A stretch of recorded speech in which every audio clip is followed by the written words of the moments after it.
Et bonjour, aujourd'hui nous sommes chez ProNeige avec Marc-Alexandre qui va nous expliquer comment choisir un bon gant.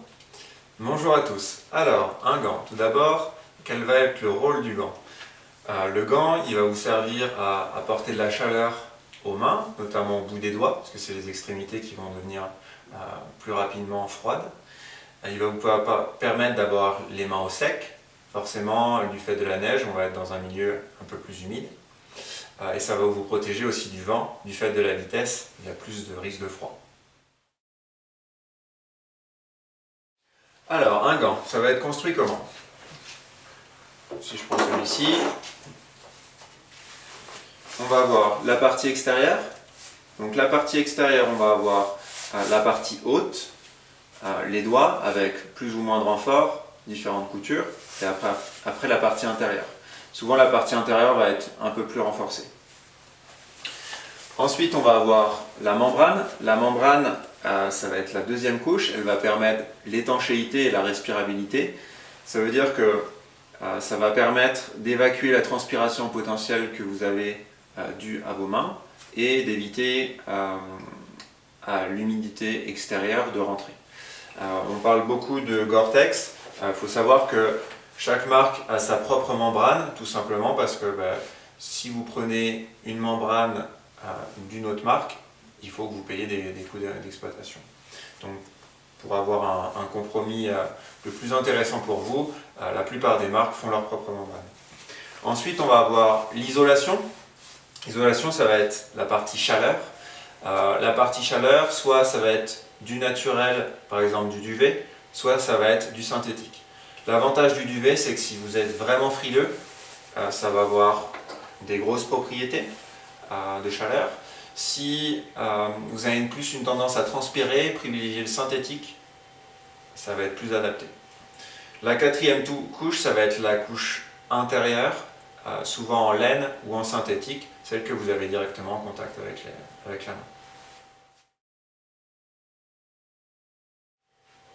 Pour les gants, on va avoir différents types de gants. Donc, soit on va avoir le gant classique à 5 doigts, ça va être plus pratique, notamment pour attraper les bâtons.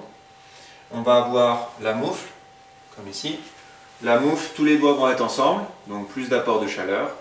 Soit vous allez avoir la séparation avec une isolation entre chaque doigt, pour avoir du coup de la ouate, pour apporter de la chaleur entre chaque doigt, soit ils vont rester tout simplement tous ensemble. Ensuite, on va avoir un compromis entre les deux qui va être le lobster ou le gant à 3 doigts. C'est pas mal utilisé par les snowboarders notamment parce que ça permet d'avoir la pince de préhension, donc pour les fixations, une facilité. Ensuite, on va avoir les gants chauffants pour les très frileux. L'idée du gant chauffant, c'est de garder la température des doigts.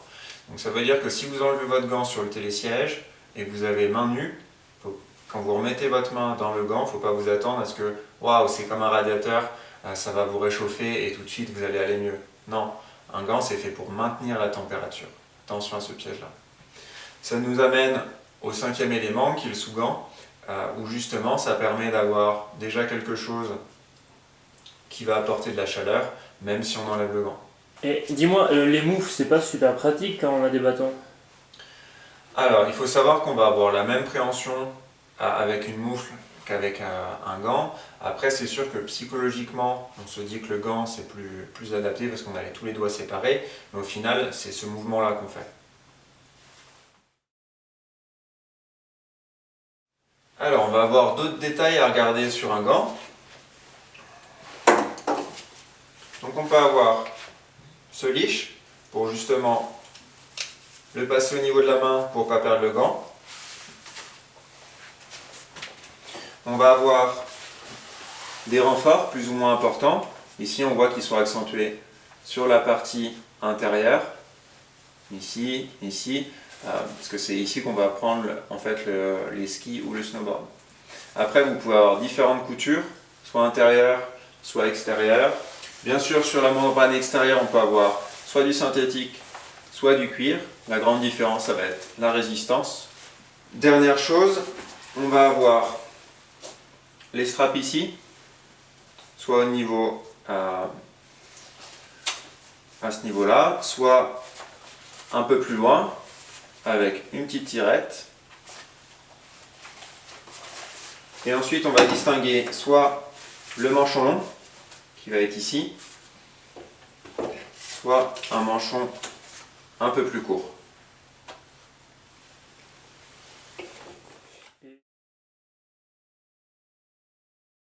Et ça, comment je le choisis du coup, un manchon long ou un manchon court? Alors, ça va dépendre de votre veste principalement. En fait, si vous avez une veste qui va avoir un petit manchon en lycra que vous pouvez passer au niveau du pouce, il n'y a pas à se poser la question, vous pouvez prendre l'un ou l'autre. Si vous n'avez pas ce petit manchon en lycra, il faut savoir que vous avez plus de risques d'avoir de la neige qui va rentrer avec un manchon court qu'avec un manchon long. En fait, le manchon court va être un peu plus esthétique parce que ça va s'arrêter au niveau du début de la manche, de la veste. Donc sur un manchon court, on va mettre la veste par-dessus. Sur un manchon long, le manchon va venir au-dessus de la manche de la veste. Donc va protéger forcément au niveau étanchéité.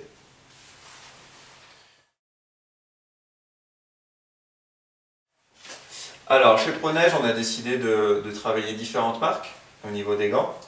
On va avoir des marques comme Estra, Esca, qui vont être des marques assez haut de gamme.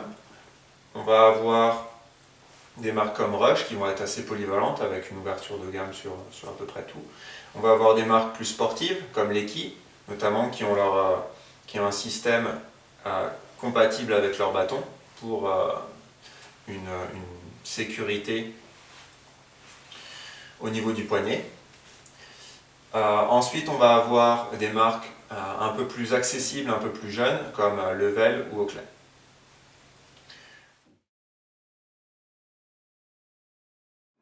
Pour connaître la taille qu'il vous faut au niveau des gants, on va venir mesurer ce doigt-ci ou au niveau de la paume de main.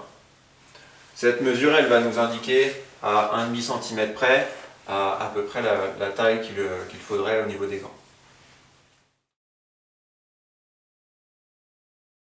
Ce qu'il faut retenir sur les gants, c'est qu'on a différents gants, donc en fonction de la chaleur et en fonction de la pratique, on va pouvoir s'orienter plus sur le gant, sur le 3 doigts ou sur la moufle.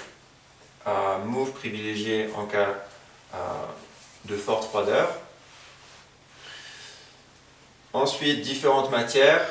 À l'extérieur, soit le cuir, soit le synthétique. Le cuir va être forcément plus résistant. La membrane. Donc pour la respirabilité, l'étanchéité, pas forcément se focaliser seulement sur Gore-Tex, mais il y a aussi d'autres membranes. Mais vraiment regarder la résistance à l'eau. Ensuite, l'isolation, d'UV pour vraiment de la chaleur, synthétique pour aussi le côté respirabilité, transpiration. Voilà, écoutez, n'hésitez pas à nous contacter si vous avez plus de questions. On est ouvert à vous informer sur quoi que ce soit.